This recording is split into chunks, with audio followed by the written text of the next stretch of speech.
welcome to our daily vlog.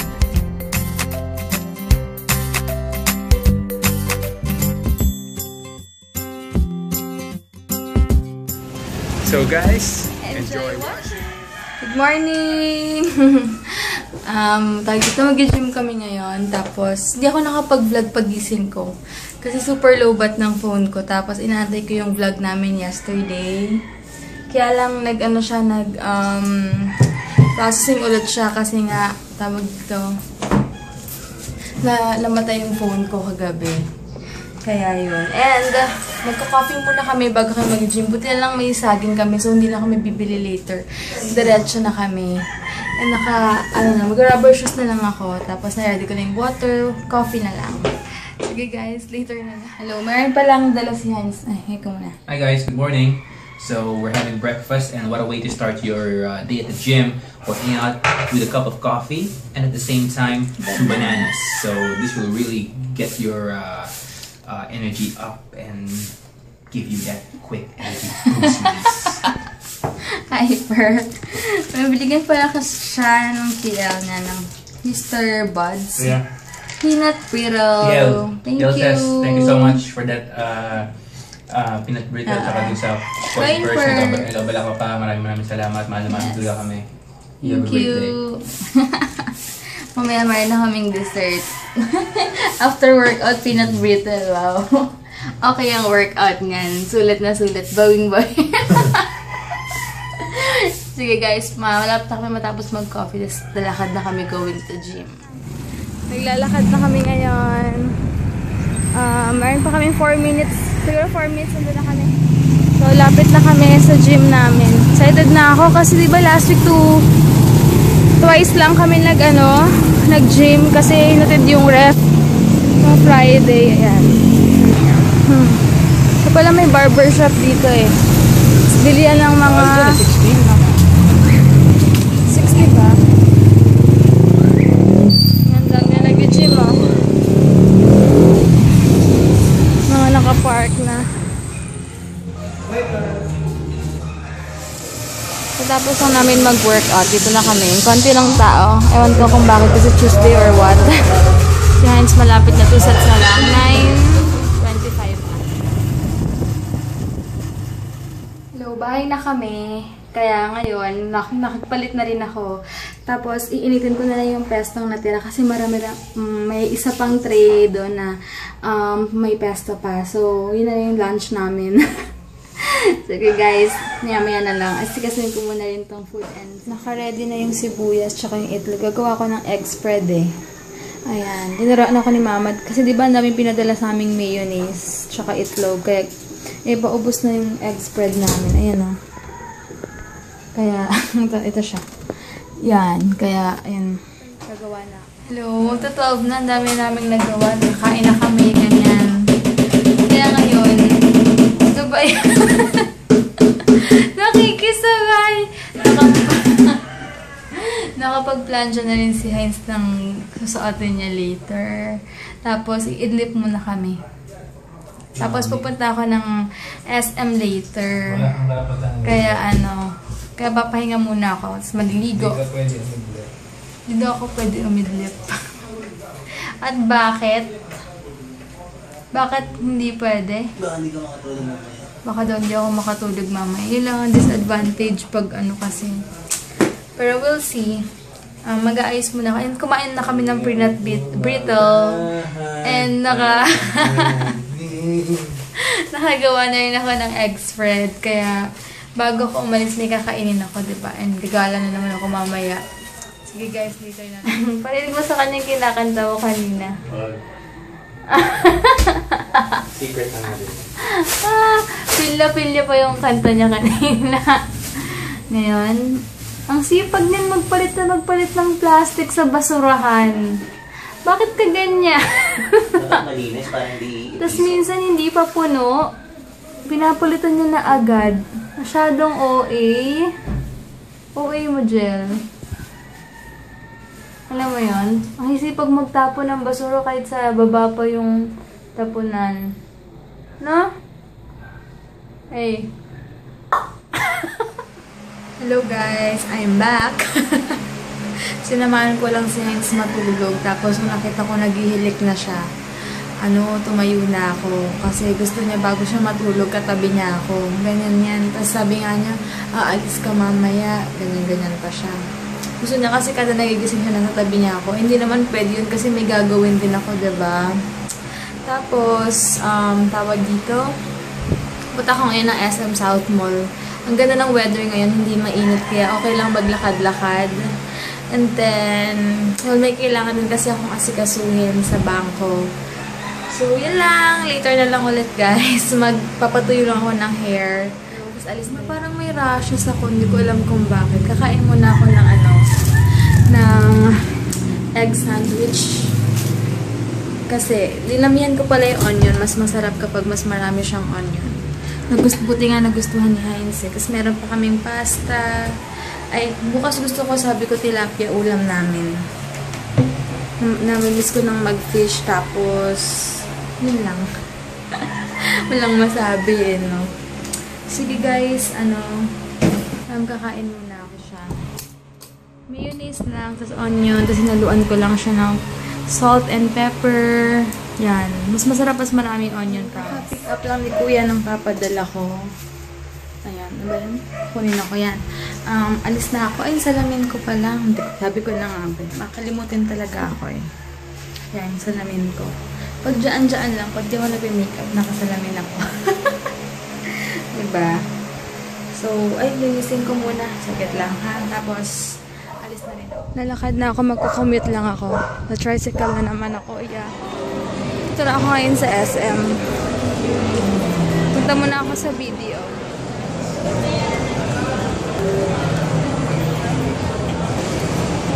Grabe, sa dulo pa pala yung video. Malayo pa nilakad. Ngayon, pupunta na ako ng supermarket. Dahil may bibili na ako ng kailangan ni Heinz tsaka mga chips. Wow, Paskong-Pasko na. Saya. Nabili ko na si Heinz dito. Hinahanap ko na yun. Grabe, ang daming tao. Ngayon, pauwi na ako. Si Heinz, for sure, tulog na tulog pa. 5:30 na. Grabe, super daming tao ngayon. Yan, buti hindi pa ganun kadilim. Ang tagal ko bago nakasakay kasi ang daming pila.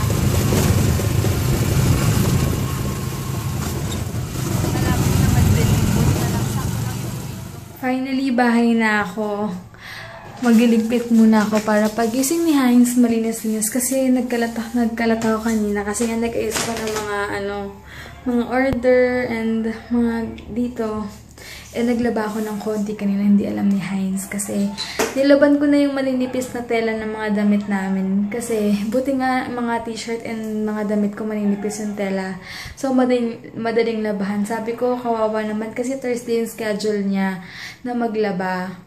Lagi, every Thursday. Kaya lang sabi ko, laban ko na yung mga kaya kong labhan kasi nga, ayoko rin sobrang mapagod siya, kawawa rin kasi diba, grabe siya mag-work tapos pag uwi pa ng bahay, minsan maglalaba pa, maglilinis, parang, ako lang naman akong ginagawa, diba, kaya ko naman, so, yun, sana maintindihan niya pagising niya, sana hindi niya sabihin na love ka na naman ang labahin. Diba, kung kaya ko naman, bakit hindi ko gawin? Tsaka may time naman ako.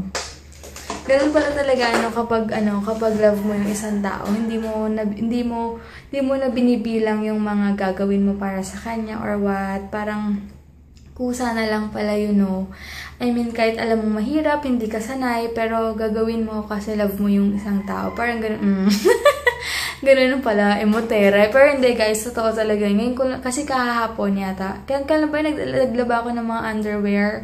Naisip ko na parang dati hindi ko to ginagawa. Parang hirap. Kasi di ba magkusot, tawag dito yung tatanggalin mo yung water, wait lang. Yun, magpipiga ka, hirap magsasampay. Kung isipin mo, napakahirap talaga, hindi biro rin maglaba, pero 'di ba kung kaya mo naman and mahal mo yung isang tao, hindi mo na iisipin yung ginagawa mo or hindi mo na bibilangin sa kanya yung mga pinagagagawa mo. Kusa na lang pala talaga yun, and kung talagang concerned ka sa asawa mo and mahal mo, ganun pala talaga. Now I know. baka yun yung mga sinasabi nila hindi madaling mag-asawa, pero okay lang, ganun talaga, part ng life yan, para mas maging responsible ka pa, and kung magkakaanak kayo, diba? Mas magiging responsible ka, kasi kung responsible ka sa asawa mo, what more sa magiging anak mo or sa anak mo, diba? Kaya okay na rin. Walang reklamo or what, kasi mahal mo isang tao. So, yun lang. And napakwento na ng patuldalan naman ako. Grabe yung mga charger namin dito, nagkalat. Hindi ko pala muna niloadan yung, yung smart kasi, mag-a-upload lang naman ako. Nakakasagot naman ako naman ako sa mga increase and mga PM. So, okay pa siya. Ngayon, ang gagawin ko, i-clear ko lahat ng mga gamit dito sa table. Yan, and parang acidic na naman ako, so uminom ako ng gamot kayo na sobrang pila sa Western Union, tapos sa grocery, grabe, ang daming tao. Kasi siguro mag-Christmas party yung iba, tapos mga giveaway sila, parang ganon, bumibili sila ng mga appliances. Pero wait lang, check ko muna si Heinz bago ako mag-ayos-ayos dito. I wanna make sure na okay siya. And masaya yun pag nalaman niya nandito na ako. Iniisip ko kung anong lulutuin ko para nagugutom ako. Parang gusto ko mag-bacon. And gusto ko mag-rice konti. Pero hindi ko sure. Pero baka mag-banana lang ako. Dahil sayang yung workout ko kung magka-carbs ako. Diba? Sayang naman yung pinag-workout ko. Pero magbabanana lang ako kasi parang nasobrahan yata ako sa maasim. Kaya nagkakaganto yung tiyan ko. Pero uminom na ako ng, kung alam niyo yung gamot na Tums ba yun? Yun ko yung binigay lang sa akin ng best friend ko yun. Best friend ko si Michelle. Kasi acidic din siya. So, meron siyang binigay sa akin candy pag sumasakit yung tiyan ko or what. Sagit lang. Hanapin ko, papakita ko sa inyo. Wait lang. Ito. Tums. Smoothies, extra strength, 75 antacid. Yan. Hindi ko alam, sa SNR lang daw meron ito, pero nanghihingi lang ako sa kanya. Kasi sabi naman niya, hingi lang ako kapag wala na akong stock. Kaya, yun, kahapon nagkita kami, humingi ako. Yung nagawa ko, iniinom ko lang siya kapag may may something wrong lang ako nararamdaman sa tiyan ko pag nasasobrahan ako sa mga maasin, diba? And nga pala, binili ko lang, potato chips para habang nanonood ako. Alam nyo ba, ayoko nang manood ng Two Wives kasi parang sabi ko nga, diba last time, ang lakas makahawa ng pinapanood yun, nakaka-stress lang. I mean, wala kang stress sa buhay pero nadadala ka. In fairness, kapag ganun, magaling talaga yung mga artista. Pero syempre, diba, kung ma-stress ka everyday, may problema. Like, yung sa Two Wives, ang problema last time, lumayas yung anak niya, ganito, ganyan. Kahapon naman, ano ba nangyari kahapon? Pinicture yata nung ka-office mate ni Kay Abad. Si Kay Abad and si Patrick kasi nagyakapan kasi kinomfort ni Patrick Garcia, diba? Yung girl, kasi nga parang pinagkakaisahan siya, ganito, ganyan. Basta ko lang kayo, alam niyo yun, parang gusto ko ng good vibes lang na pinapanood ko. So, pag 9:30 na, nilipat na ako ng channel. Kaya nga kagabi, nilipat ko. Ang pinanood ko na lang yung American Music Awards night. American Music Awards. So, yun lang yung pinanood ko kapag. Kasi sabi ko, ayoko na ma-stress. Wala akong iniisip, pero mainis lang ko dun sa mga artista dun sa Two Wives. So, better na kapag ganun, ibang channel na lang muna panonoorin ko kasi alam niyo na. Pero last week last time na naiyak ako dun sa yung lumayas yung anak niya. Pero after that, nga kahapon, para ayoko na. Bago naisip ko, ayoko na siyang panoorin. Yun lang, bukas pala mag-workout kami. Tapos, Thursday pahinga. Yun, Friday ulit workout. Kaya, okay lang, tiis-tiis lang. kailangan mag-workout lagi. Ang daldal ko na naman. Kakain muna ako, tapos isipin ko kung magsasaing ako or magluto ako ng bacon or what. Hello, magsasaing na ako and kakain ako ng rice. Alam niyo yung feeling na 1 week before kayo magka-monthly period, parang dami yung kine-crave. Tsaka hindi ako nag-rice kanina, diba sabi sa inyo, nag-pesta lang kami ni Heinz. 10 o'clock AM yun. Tapos, puro chichirya na kami kanina. Kaya siguro sumasakit yung tiyan ko. Kakain na lang ako para sure na. Ayan. Medyo prito na ako ng bacon. Niluto ko na yung isang plastic para sigurado. Baka kasi mamaya gusto rin ni Heinz, diba? Ang maganda pala dito sa non-sticky na lutuan, hindi siya ganun kagasto sa oil. And syempre may mga taba yung bacon, konti. Kaya yun na, nagpuproduce din siya ng oil, diba?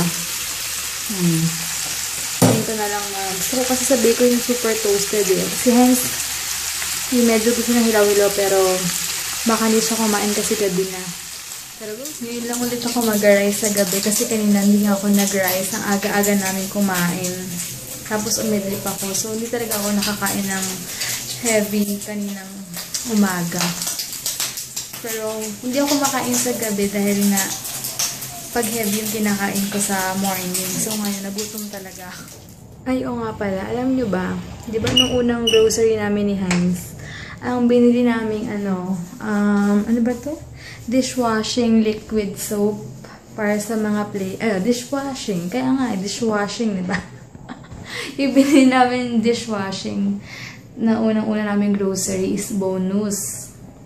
Tapos, diba, nung nag-grocery ulit kami, may promo yung Joy Ultra. Yun yung binili namin. Grabe, the best pala talaga yung panglinis na Joy. Kasi yung bonus, pag oily yung hinugasan mo, parang meron pa siyang natitirang oil and hindi siya ganun kabula.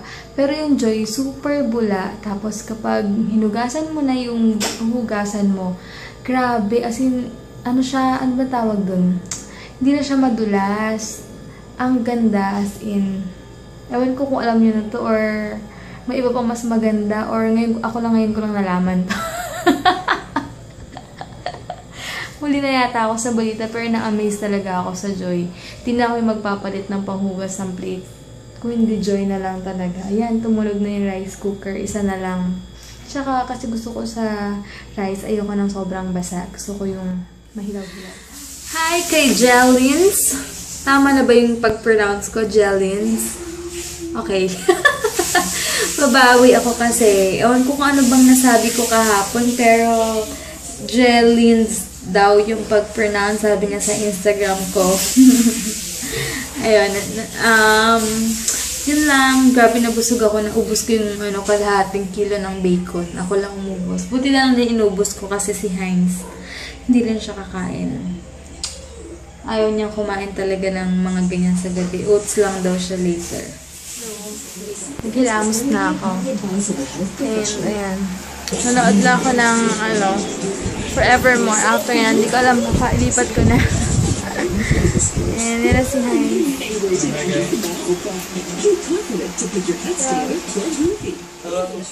Naputol kasi tumawag si Mama sa Viber.